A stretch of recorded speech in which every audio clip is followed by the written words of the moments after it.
Hello students, welcome to our channel Study Bird. Today we will continue chapter number 30, the sun, the moon and the earth. Part 2, the moon. The moon is the earth's closest neighbor and its only natural satellite. Moon earth का सबसे करीबी पड़ोसी है और हमारा इकलौता natural satellite है. A satellite is an object that moves around a larger object such as planet. Satellite एक ऑब्जेक्ट होता है जो अपने से बड़े ऑब्जेक्ट जैसे प्लैनेट के चारों ओर घूमता है. The moon is about 1/4 the size of the earth. Moon earth का 1/4 साइज का है. The moon is about 4.5 billion years ago. Moon 4.5 billion years पुराना है. Why does the moon shine? The moon does not have any light of its own. Moon की खुद की कोई light नहीं होती है. It only reflects the sunlight that falls on its surface. वो सिर्फ जो सनलाइट उसके सरफेस पे गिरती है उसे रिफ्लेक्ट करती है. Therefore moonlight is nothing but reflected sunlight. यानी मून लाइट कुछ नहीं है लेकिन रिफ्लेक्टेड सनलाइट है. Surface of the moon. The surface of the moon is very dry and uneven. जो मून का जो सरफेस है वो बहुत ही सूखा है, ड्राई है और अनइवन यानी ऊबड़ खाबड़ है. It has a high mountains, deep valleys, plain and craters. इसके सरफेस पर बहुत ही सारे माउंटेन्स, डीप वैलीज, प्लेन और क्रैटर्स है. Crater is a bowl shaped hole on the land. Crater एक बाउल शेप्ड होल होता है सरफेस पे, लैंड पे. Most of the craters on the moon were formed when meteors, big rocks from space struck it millions of year ago. बहुत सारे crater जो moon के surface पे बने हैं वो मेटियोर्स के टकराने के कारण बने हैं जो बहुत ही सालों पुराने पहले टकराए थे. The gravity on the moon is 6 times less than the gravity of the अर्थ. जो मून का जो ग्रेविटी है वो अर्थ के ग्रेविटी से 6 टाइम कम है यानी 6 गुना कम है. Therefore a person weighing 60 kg on the earth will weigh only 10 kg on the moon. इसलिए जो पर्सन का वेट अर्थ के सरफेस पे 60 kg है, 60 किलो है, वो वही पर्सन का वेट मून के ऊपर 10 kg होगा यानी 10 किलो ही होगा. The faces of the moon. The moon revolves around the earth. Moon earth के चारों ओर चक्कर लगाता है. It completes 1 revolution around the earth in 27.3 days. वो अर्थ के पूरा एक चक्कर 27.3 डेज में लगा देता है. The moon also rotate on its axis like a slowly spinning top. Moon अपने खुद के एक्सिस पर भी रोटेशन करता है एक स्पिनिंग टॉप की तरह. It takes about the same time 27.3 days to complete 1 rotation around its axis. और वो उतना ही टाइम लेता है अपने खुद के एक्सिस पे रोटेशन कंप्लीट करने के लिए भी. That is why the same half of the moon always faces the earth. इसके कारण हमें हमेशा मून वही सेम ही दिखाई देता है अर्थ से. As the moon revolves around the earth, one half of the moon receives sunlight while the other half remains dark. Moon जब अर्थ के चक्कर लगाता है तो उसके आधे पार्ट में ही सनलाइट गिरती है और उसका जो आधा पार्ट है वो डार्क ही रह जाता है. Because of the difference in speed of rotation and revolution of earth and the moon we do not always see the entire lighted half of the moon. क्योंकि अर्थ और मून के revolution और rotation के speed के difference के कारण हम हमेशा मून का जो पार्ट है वो पूरा लाइटेड नहीं देख पाते. Most of the time we can see only a part of the bright side of the moon. कई बार हम मून का जो ब्राइट साइड है उसी पार्ट को हम देख पाते हैं. Because of this the moon appears to change shape. इसके कारण हमें मून के शेप में चेंजेस दिखाई देता है. The different shapes of the moon as seen from earth are called the phases of moon. और यही डिफरेंट शेप मून के जो हम अर्थ से देखते हैं इन्हें हम फेजेस ऑफ मून कहते हैं. The phases of the moon in which the entire side of moon facing the earth gets sunlight is called the full moon. और मून का वो फेज जिसमें वो जो साइड अर्थ की तरफ है उसमें पूरी सनलाइट गिरती है उस फेज को हम फुल मून कहते हैं. After 3-4 days we can see a portion of a moon which is slightly less than the size of the full. और 3-4 दिनों बाद हम देखते हैं कि जो फुल मून से उसकी साइज, मून की साइज थोड़ी सी कम होती है। This is called the gibbous moon, और उस मून को हम गिब्बस मून कहते हैं। After a week from seeing the full moon we see half of the moon, और एक हफ्ते बाद जब हमने फुल मून देखा था उसके बाद हमें हाफ मून दिखता है। This is the half moon phase, और उससे हम हाफ मून फेज कहते हैं। आफ्टर 3-4 मोर डेज, यानी हाफ मून देखने के 3-4 दिन बाद, या 11 to 12 days after full moon, या 11 से 12 दिन फुल मून देखने के बाद, वी कैन सी अ बो शेप्ड कर्व मून, हमें एक बो शेप्ड कर्व मून दिखता है। This is called crescent moon, इसे हम क्रिसेंट मून कहते हैं। देर आफ्टर 2-3 डेज लेटर, यानी क्रिसेंट मून के 2-3 दिन बाद, या 14 to 15 डेज फुल मून के बाद, we cannot see the moon at all, और इसके बाद हमें मून बिल्कुल ही नहीं दिखाई देता है। This phase of moon in which the side facing the earth gets no sunlight is called new moon, और जो अर्थ की तरफ जो मून का जो साइड है जिसके ऊपर कोई भी सनलाइट नहीं गिरती है, उस फेज को हम न्यू मून कहते हैं। After the new moon phase the bright portion of the moon increases, new moon phase के बाद में जो ब्राइट पोर्शन होता है मून का वो बढ़ते जाता है। We again see the full moon after 14 to 15 days, और हमें फुल मून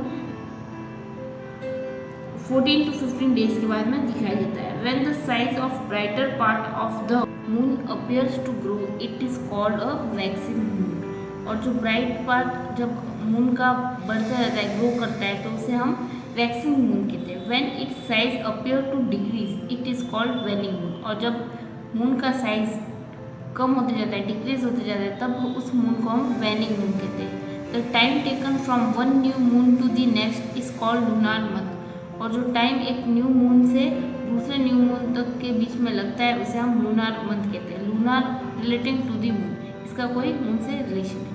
और lunar month is about 29 days, एक लूनार मंथ में 29 डेज होते हैं। Life on the moon, the moon have a very thin atmosphere, moon का बहुत ही पतला एटमॉस्फेयर होता है। It does not contain important gases such as oxygen, nitrogen and carbon dioxide that are essential for life, और उसमें important gases भी नहीं होती जैसे ऑक्सीजन, नाइट्रोजन और कार्बन डाइऑक्साइड, जो हमारे लाइफ के लिए एसेंशियल है, जरूरी है। Although traces of water has been discovered on moon recently, it does not have any reserve of liquid water, लेकिन मून के ऊपर डिस्कवर किए हमने कुछ वाटर के ट्रेसेस, यानी वाटर के कुछ पोर्शन यानी पार्ट वगैरह, लेकिन फिर भी हमें कोई रिजर्व यानी कोई सोर्स वगैरह नहीं मिला लिक्विड वाटर का। So the condition needed for life do not exist on moon, इसलिए जो कंडीशन जरूरी है मून के ऊपर लाइफ एग्जिस्ट होने के लिए वो नहीं है। There is no evidence of life on the moon, इसलिए हमारे पास कोई भी एविडेंस या प्रूफ नहीं है कि लाइफ मून के ऊपर हो सकती है। Eclipses, the sun is the source of light while the earth and the moon are objects that do not allow light to pass through them.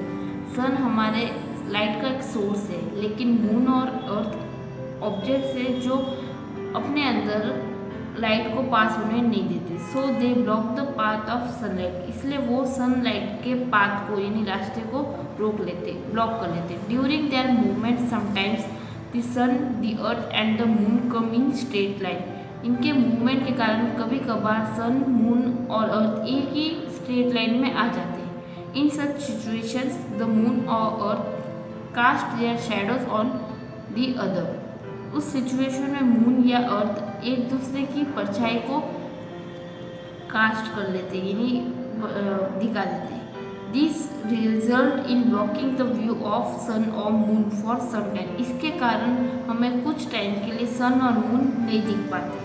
When we can not see the sun और moon for such reason we call it an eclipse, और उस कारण जब हम सन या moon को कुछ कारण से नहीं देख पाते उस सिचुएशन को हम एक्लिप्स कहते हैं।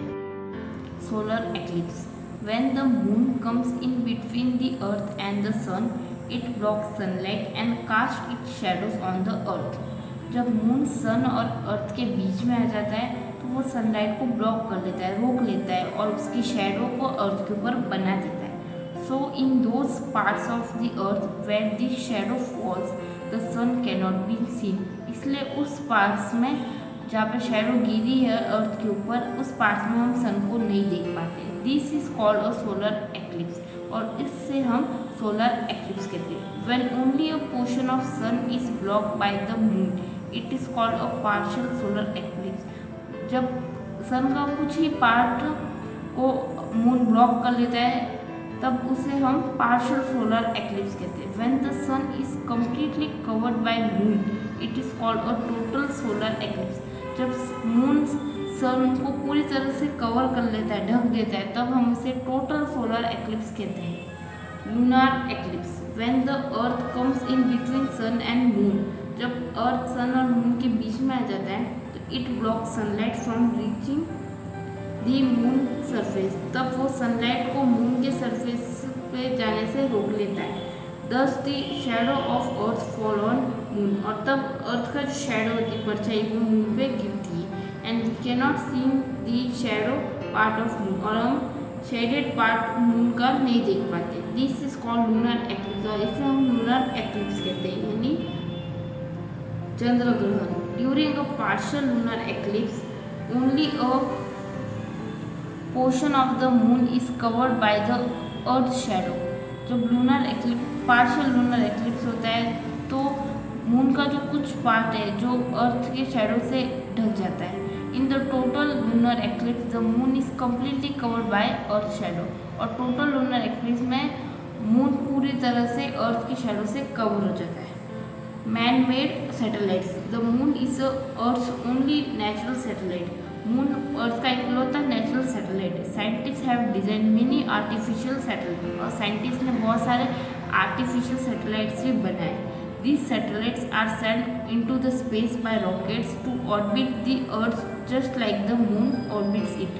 और इन सैटेलाइट्स को हम स्पेस में रॉकेट की मदद से भेज देते हैं ताकि वो अर्थ के चारों ओर चक्कर लगाए मून की तरह। Sputnik was the first man made satellite. Sputnik first man made satellite था। It was launch in 1957। इसे हमने 1957 में लॉन्च किया था by Russia. India launch its first satellite called Aryabhata in 1975। India ने अपने सबसे पहला सैटेलाइट आर्यभट्ट को 1975 में लॉन्च किया था। India has sent satellite to moon and also to Mars. India ने अपने सैटेलाइट को मून पे, चंद्रयान, और मार्स पे भी भेजा था। मार्स पे भेजा था, उसका नाम था Mangalyaan. Artificial satellites are mostly use for communication, weather forecast and research. Artificial satellite का यूज़ हम ज़्यादातर कम्युनिकेशन के लिए, वेदर फॉरकास्ट के लिए या रिसर्च के लिए करते हैं। कम्युनिकेशन का मतलब है एक्सचेंज ऑफ इंफॉर्मेशन, इंफॉर्मेशन को एक्सचेंज करना, यानी अदला बदली। They are also use to study other object in space. इसका यूज़ दूसरे ऑब्जेक्ट जो स्पेस में है उनके बारे में स्टडी करने में भी किया जाता है। Communication satellites are use to transmit radio and television signal. Communication satellite का यूज़ हम रेडियो या टेलीविजन सिग्नल को ट्रांसमिट करने में, यानी भेजने में भी करते हैं। You are able to watch live cricket matches on TV because of communication satellite. इस कम्युनिकेशन सैटेलाइट के कारण ही हम लाइव क्रिकेट मैच को अपने टीवी पे देख पाते हैं। These are also used for telephonic communication, internet and navigation। इसका यूज़ हम टेलीफोनिक कम्युनिकेशन, इंटरनेट और नेविगेशन के लिए भी करते हैं। नेविगेशन का मतलब होता है managing the position, direction and speed of ships and aircraft. Ship और एयरक्राफ्ट के पोजीशन, डायरेक्शन और स्पीड को मैनेज करना, मेंटेन करना। Weather satellites gather information about formation and movement of clouds. Weather satellite हमें इंफॉर्मेशन देती है कि क्लाउड्स के मूवमेंट या उनका बनने के बारे में। This information is use to make daily weather forecast. इस इंफॉर्मेशन का यूज़ हम डेली के वेदर फॉरकास्ट के लिए यूज़ करते हैं। This satellite also gather information about snowfall, rain, storms and cyclone. ये सैटेलाइट हमें ये भी बताती है कि कब स्नोफॉल वगैरह, रेन, स्टॉर्म्स और साइक्लोन्स वगैरह के बारे में भी बताती है। Some man-made satellites take photographs of certain regions of the earth and give us valuable information such as forest data, groundwater data and mineral reserve under the earth and the ocean. कुछ satellites photos भी लेते हैं अर्थ की कुछ reason की जो हमें information देती है, जैसे फॉरेस्ट डाटा के बारे में, ग्राउंड वाटर डाटा के बारे में, मिनरल्स रिजर्व हमारे अर्थ और ओशंस में. Indian astronomers, a scientist who studies object in space such as stars, moon, planet, comets, meteors etcetera is called astronomer. एक साइंटिस्ट जो स्पेस में जो ऑब्जेक्ट होते हैं जैसे स्टार, मून, प्लैनेट, इनके बारे में जो स्टडी करता है इसे हम एस्ट्रोनॉमर कहते हैं. There have been a number of astronomers from India who have made important contribution to the study of universe. हमारे इंडिया के बहुत सारे एस्ट्रोनॉमर्स हैं जिन्होंने बहुत ही इम्पोर्टेंट कंट्रीब्यूशन दिया ताकि हम यूनिवर्स के बारे में स्टडी कर पाएँ. Some of the prominent ones are mention below. कुछ उनमें से चुनिंदा खास है जिनके बारे में हम नीचे पढ़े. Aryabhata 476 to 550 CE was one of the earliest astronomers who suggested that Earth rotated on its axis. Aryabhata जो सबसे पुराने पहले के एस्ट्रोनॉमर थे उन्होंने ये सजेस्ट किया था कि अर्थ अपने एक्सिस पे भी रोटेट करता है. He also explain the formation of eclipses. और इन्होंने एक्लिप्सेस के बनने के बारे में भी एक्सप्लेन किया था. Bhaskara second calculated the time taken for the earth to orbit the सन.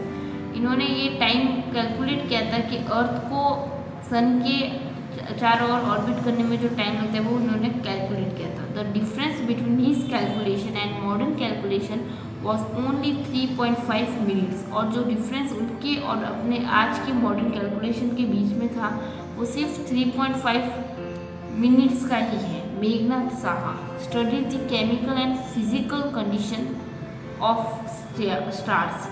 मेघनाथ साहा ने केमिकल और फिजिकल कंडीशंस स्टार्स की स्टडी की थी. Subramanyan Chandrasekhar study the structure and life cycle of star. इन्होंने स्टार्स के लाइफ साइकिल और स्ट्रक्चर के बारे में स्टडी किया था. He received the Nobel prize in physics for his book.